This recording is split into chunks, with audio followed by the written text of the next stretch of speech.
ભારતમાં અનેક શિવાલયો આવ્યા છે, એમાં પણ ખાસ તો જે 12 જ્યોતિર્લિંગ છે એની અલગ જ મહત્વતા છે. પણ ઘણા એવા પણ મંદિર છે જેની પોતાની જ અલગ વિભિન્ન પૌરાણિક કથાઓ છે ને ઇતિહાસ સાથે જોડાયેલા છે. આજે શ્રાવણ માસ છે ત્યારે આજે આપણે એક એવા મંદિરની વાત કરવાના છીએ જેની સ્થાપના રાવણ દ્વારા કરવામાં આવી હતી. આ મંદિરમાં શિવજીની પૂજા થાય તે પહેલાં રાવણની પૂજા થાય છે. સાબરકાંઠાના છેવાડે આવેલું વિજયનગરથી 40 કિલોમીટરની દૂરી પર આ મંદિર સ્થિત છે. આ મંદિરને કમળનાથ તરીકે ઓળખાય છે. ત્યારે ચાલો જાણીએ કમળનાથ નામના આ મંદિર વિશેની પૌરાણિક કથા અને ઇતિહાસ. આજે અમે તમને એવા શિવ મંદિર વિશે જણાવીશું જે રાવણ દ્વારા રચિત છે. પૌરાણિક શિવાલય કમળનાથની પહેલી પૂજા રાવણે કરી હતી. શિવાલયની આ પવિત્ર અનોખી જગ્યા જેની સાથે રાવણ, શિવ, હનુમાનજી, ભૈરવનાથ સાથેની રોચક કથા જોડાયેલી છે. અનોખું શિવાલય જે પહાડો, જંગલો અને ખડખડ વહેતી નદીઓને જોઈને લોકો મંત્રમુગ્ધ થઈ જાય છે. કહેવાય છે કે આ જગ્યા એટલી શક્તિશાળી છે કે કોઈ ખાલી હાથ પાછું નથી જતું.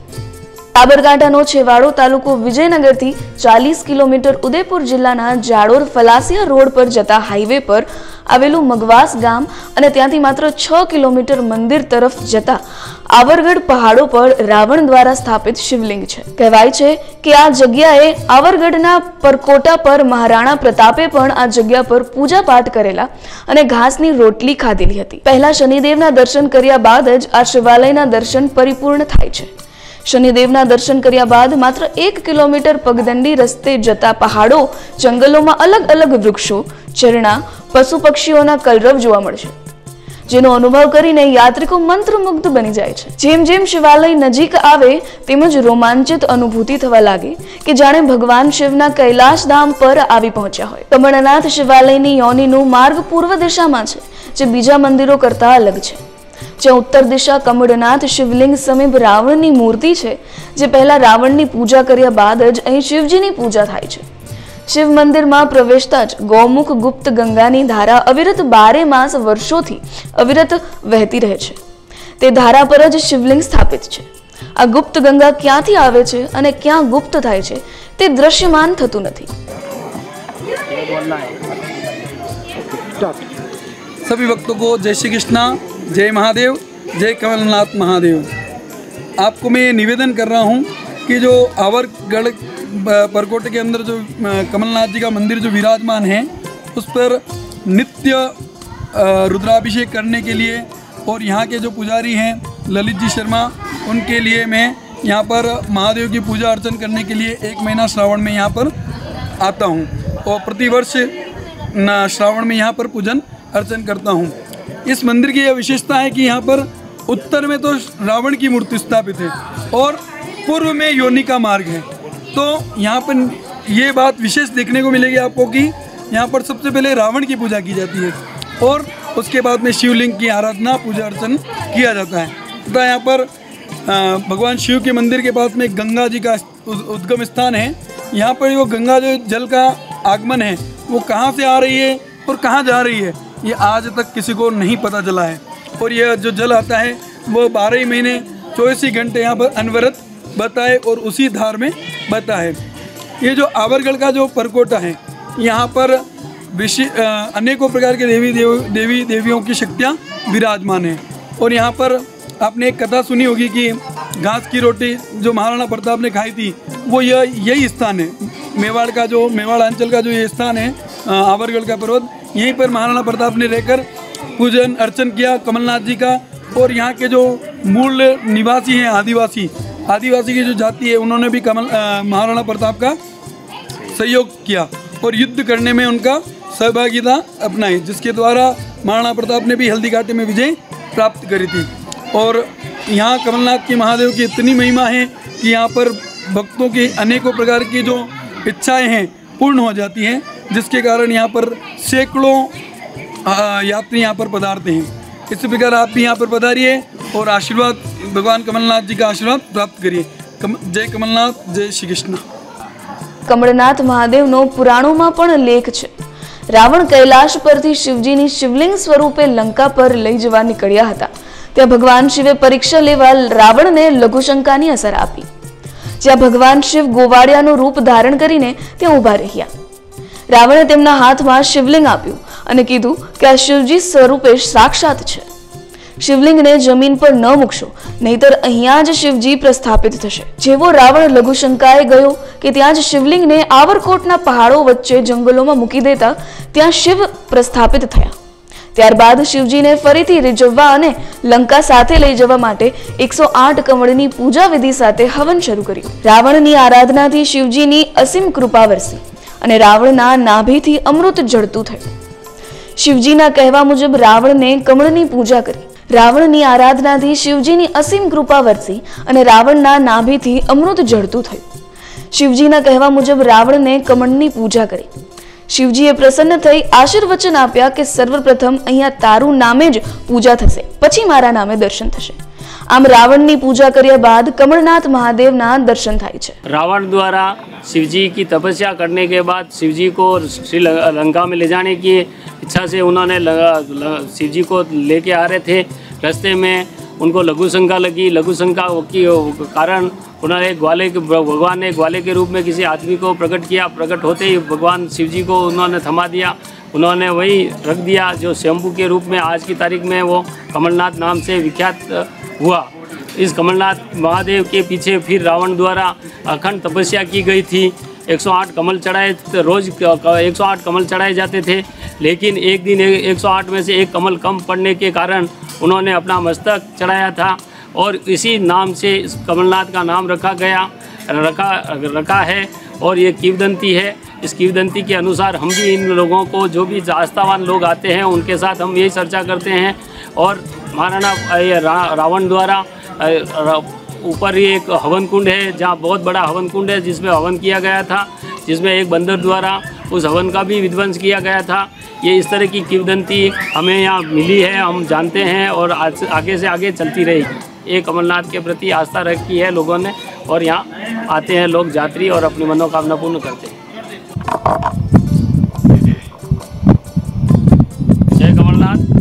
जब रावण द्वारा कैलाश से शिवजी को लंका ले जा रहे थे, बीच में उनको लघु शंका लगी. लघु शंका लगने के कारण भगवान ने अपना रूप धारण करके वाले के रूप में आए. शिवजी को उन्होंने हाथ में लिए और शिवजी को वहीं स्थापित करके और रावण फिर उस भगवान को वापस वहाँ लंका ले जाने की कोशिश की. लेकिन वो भगवान वहाँ से हिले नहीं. वो आज की तारीख में शंभू के रूप में, कमलनाथ के रूप में माना जाता है, जहाँ हजारों श्रद्धालु लोग आते हैं. साथ में उसके गंगावेरी है जो अनवरत चलती है.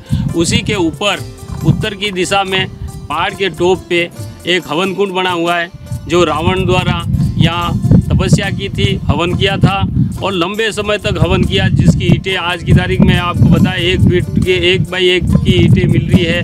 और ये ईंटें आज इस देखने को, आज हम कहीं दूसरी जगह देखने जाए तो नहीं मिलेगी. और रावण द्वारा अखंड तपस्या की. रावण ने भगवान को प्रसन्न करके लंका में ले जाने की कोशिश की, लेकिन वो उधर कमलनाथ महादेव में कमल पुष्प की पूजा की थी, यहाँ हवन द्वारा प्रसन्न करने की कोशिश की थी, लेकिन भगवान नहीं प्रसन्न हुए और नहीं गए. और फिर यहाँ जिस तरह से सामने जो पहाड़ी है वो एक हनुमान टूक है. हनुमान टूक के साथ ये हवन होता था. हवन उसको उस समय हनुमान जी द्वारा विध्वंस किया गया था. इस तरह की किंवदंती मिलती है, जो आज की तारीख में हमने आपके चैनल के माध्यम से आपको बताने की कोशिश की है. ये पुरानी किंवदंती है और यह चीज़ अच्छी लग रहा है. जिसको पहले मैं यहाँ सावन महीने में आया करता था. उसके बाद में 2 भक्त यहाँ रहा करते थे, ललित जी और हीरालाल जी. उन्हें देखकर मैंने भी यहाँ सावन में रहना शुरू किया. यहाँ सावन में बहुत से लोग आते हैं, गुजरात से, राजस्थान से, दिल्ली से, जयपुर से, अनेक शहरों से लोग आते हैं और भगवान भोलेनाथ के दर्शन प्राप्त करते हैं और अपना मन प्रसन्न हो जाता है. यहाँ के गंगावेरी एक कुंड है, जहाँ पे 12 महीने एक जैसा पानी चलता रहता है. वह पानी पीने से आरओ के समान पानी है, आरओ से भी अच्छा पानी है.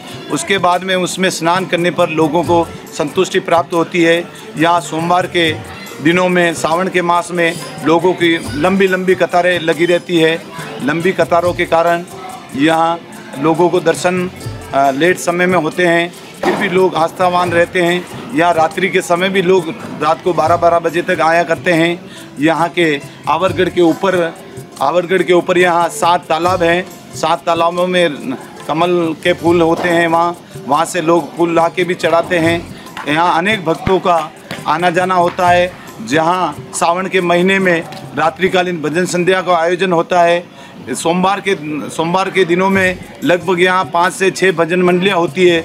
कोई मंदिर में, कोई बाहर, कोई धूनी पे, इस प्रकार भजन मंडलियाँ अनेक जगह करते रहते हैं। इस प्रकार लोगों की आस्था यहाँ जगी हुई है और लोग यहाँ बच्चों के रूप में, स्कूली बच्चों के रूप में भी यहाँ पिकनिक मना करने के लिए आते हैं। अनेक बच्चे आते हैं और भगवान भोले के दर्शन प्राप्त करते हैं और अपनी मनोकामनाएं पूरी होती है। जो एक बार आता है यहाँ सावन में, उसे दोबारा आने की कोशिश करता है, क्योंकि भगवान भोलेनाथ का आशीर्वाद इतना है कि जो भी काम लेके आता है वहाँ आते हैं। या इलेक्शन के समय में भगवान कमलनाथ के सामने अपने पुष्प रखते हैं कि मैं इलेक्शन में खड़ा हूँ या नहीं हूँ। इस प्रकार यहाँ इलेक्शन में लोग, अगर कमलनाथ का फूल उन्हें मिल जाता है तो वो इलेक्शन में जीतते हैं। इस प्रकार लोगों की आस्था दिनों दिन बढ़ती जा रही है और यहाँ लगभग संख्या बहुत सी आ रही है। यहाँ आपकी जानकारी के लिए बता दूँ कि यहाँ बर्तन की सुविधा उपलब्ध है। कोई भी अगर यात्री आना चाहे तो यहाँ बर्तन उपलब्ध हैं। बर्तन लेके नहीं आवे और जैसी भी सुविधा हो वहाँ यहाँ प्राप्त कर सकते हैं। यहाँ के आवरगढ़ में अनेक देवी देवता विराजमान हैं। यहाँ भैरू जी का भी अच्छा स्थान है। भैरू जी का साक्षात यहाँ पर्चा देखा गया है और लोग यहाँ भैरू अनुष्ठान भी कराया करते हैं। धन्यवाद। जय महादेव। यहाँ पर गुजरात के और महाराष्ट्र के, यूपी के और बाहर के बहुत लोग आते हैं और इस जंगल में दर्शन करने आते हैं। कमलनाथ का स्थान बहुत पुराना है। यहाँ पर महाराणा प्रताप भी रहे थे और यहाँ पर बहुत लोग आते हैं, लेकिन जानवर बहुत रहते हैं, लेकिन किसी प्रकार के जानवरों ने किसी यात्री पर हमला करके कभी कोई नुकसान नहीं किया है। और हम भी यहाँ के आदिवासी हैं और पास पड़ोस में रहते हैं और कभी भी कमलनाथ में कोई काम होता है, संकट आता है, हम हमेशा हाजिर रहते हैं और भक्तों के लिए भी हम हाजिर रहते हैं। मेरा नाम खेमराज है। ये गुजरात के लास्ट बॉर्डर है, खोखरा बॉर्डर। खोखरा बॉर्डर से जो रोड अभी नया बना है हाईवे, वो उदयपुर निकला, उसके बीच में झाड़ोल तहसील आती है। झाड़ोल तहसील के गांव है मगवास गांव। मगवास गांव से 6 किलोमीटर अंदर पहाड़ों के अंदर एक बड़ा भयंकर मंदिर है जो कमलनाथ के नाम से जाना जाता है। कमलनाथ यहाँ रावण ने कैलाश में तपस्या करके भगवान को अपने लंका में लेके जा रहा था, तो भगवान लंका में जाना नहीं चाहते थे। तो लंका में उनसे भगवान ने ऐसी उन्होंने रचना रची तो उसको लघु शंका आ गई। लघु शंका आ गया तो भगवान ने पहले उसको वरदान दिया था कि मेरे को जहाँ भी उतारेगा, जहाँ भी रखेगा, वहाँ मेरी स्थापना करनी पड़ेगी। तो उसको लघु शंका आ गई। लघु शंका के हिसाब से उसने एक ग्वाल, भगवान ने ग्वाल का रूप करके खड़े रह गए जंगल में। और फिर वो उसको लघु शंका आई तो उसने ग्वाल को कहा भाई इसको नीचे मत रखना, और वो लघु शंका के भगवान ने उसको लघु शंका चालू ही रखी और उस ग्वाल ने वहीं नीचे रख दिया भगवान को। तो वहीं स्थापना होगी। सब जगह उत्तर दिशा में उसके मतलब जलाधारी की मुख होता है, इसमें पूर्व दिशा में जलाधारी का मुख है। और यहाँ फिर रावण ने यहाँ तपस्या करके अपना शीश भी चढ़ाया। कमल का फूल चढ़ाते चढ़ाते कमल कम पड़ गए तो उन्होंने अपना शीश चढ़ाया और यहाँ हवन बनाया था, हवन कुंड बनाया, जो हवन किया रावण ने। और यहाँ हनुमान जी ने उस हवन को फिर ख़त्म कर दिया। और वे यहाँ जो भी भगत आते हैं उनकी सभी मनोकामना पूर्ण होती है। मैं भी मेरे पिताजी के साथ यहाँ छोटा था, आते आते मेरी श्रद्धा जगी और मैं 9 साल से यहीं श्रावण महीना करता हूँ। श्रावण महीना यहीं रहता, पूजा कराते हैं, पंडित जी रखे हमने, हम उनको वो पूजा कराते हैं हमारे को। और हमारी भी मनोकामना पूरी हुई और जो भी भगत आते हैं हमारे जो भी बनती है वो हम सेवा करते हैं और सबकी मनोकामना पूर्ण होती है। जय कमलनाथ, जय महादेव। સાબરકાંઠાના વિજયનગરથી રાજસ્થાન વિસ્તારમાં આવેલું જે પલાસિયા ચારોલની વચ્ચે મગવાસ છે. મગવાસની અંદર 5 કિલોમીટરની અંદરમાં સુંદર જંગલમાં આવેલું કમલનાથ મહાદેવ મંદિર. કમલનાથ મહાદેવ મંદિરમાં કહેવાય છે કે પહેલાં રાવણની પૂજા થાય છે અને પછી શિવજીની પૂજા થાય છે. આ અનોખી જગ્યા સવિશેષ કે જે પુષ્પક વિમાન દ્વારા રાવણ અહીં આવતા હતા અને આ જગ્યાએ હાલમાં પણ 1 ફૂટ જેટલી ઈંટો અને ઈંટોની આખી બનાવેલી આ જગ્યા જોવા મળી રહી છે. યજ્ઞકુંડ પણ અત્યારે હાલમાં જોવા મળી રહ્યું છે. પણ ખરેખર આ જગ્યાને જો વિકાસ અને ડેવલપમેન્ટ કરવામાં આવે ને તંત્ર આ બાબતે જાગૃત થાય તો આ રાજસ્થાન નહીં પણ ગુજરાતના અને અન્ય રાજ્યોમાંથી પણ આ જોવા માટેની એક સુંદર નજરાનું બની શકે તેમ છે. જોવું એ રહ્યું કે તંત્ર કેટલું આ બાબતે જાગૃત થાય તેમ છે. હિતેશ રાવલ.